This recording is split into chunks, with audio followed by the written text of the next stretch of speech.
Right breaking news అయితే చూస్తున్నాం. Congress senior నేత మధు యాష్కి కీలక వ్యాఖ్యలు చేశారు. పార్టీ లైన్ దాటితే ఎవరిపైనైనా చర్యలు తీసుకోవడం సహజమన్నారు. చర్యలు అందరికీ ఒకేలా ఉండాలన్నారు. రేవంత్ రెడ్డికి మల్లన్న అత్యంత సన్నిహితుడన్నారు. రేవంత్ పీసీసీ కావాలనుకున్న వారిలో మల్లన్న ఒకరని మధు యాష్కి తెలిపారు. మల్లన్న ఆరోపణలపై రేవంత్ పీసీసీ వివరణ ఇవ్వాలన్నారు. కులగణనపై రాహుల్ చిత్తశుద్ధితో ఉన్నారని మాజీ ఎంపీ మధు యాష్కి తెలిపారు. ఎవరు పార్టీ నుంచి నిష్క్రమించినా నేను బాధపడతాను. కమ్యూనిస్ట్ సంఘం చైర్మన్ ముఖ్యమంత్రి జవాబు చెప్పాలి. రాహుల్ గాంధీ గారి ఆలోచన ఏంటంటే తెలంగాణ కులగణన జరిగినాక అక్కడే ఆపద్దు.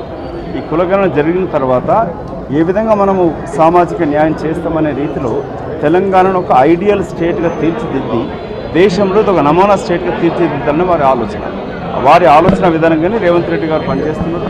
ఆ ప్రభుత్వం కూడా ఆ విధంగానే పనిచేస్తుంది. ఇన్మార్ మల్లన్న లేవనెత్తిన అంశాలకి ఆబ్జెక్షన్కి గతంలో ముఖ్యమంత్రి గారు ఇక్కడ ఇదే గాంధీభవన్లో కూర్చున్నప్పుడు అసలు రేవంత్ రెడ్డి గారికి అత్యంత సన్నిహితుడు తీన్మార్ మల్లన్న. రేవంత్ రెడ్డి గారే పీసీసీ అధ్యక్షుడు కావాలని చెప్పి ప్రచారం చేసింది కాంగ్రెస్ లేనప్పుడు కూడా తీన్మార్ మల్లన్న. నేరు వారు పోటీ పడ్డప్పుడు కూడా మల్లన్న కోరుకున్నది రేవంత్ రెడ్డి గారిని ముఖ్యమంత్రి గారిని కావాలనుకున్నాడు, పీసీసీ అధ్యక్షుడు కావాలనుకున్నాడు.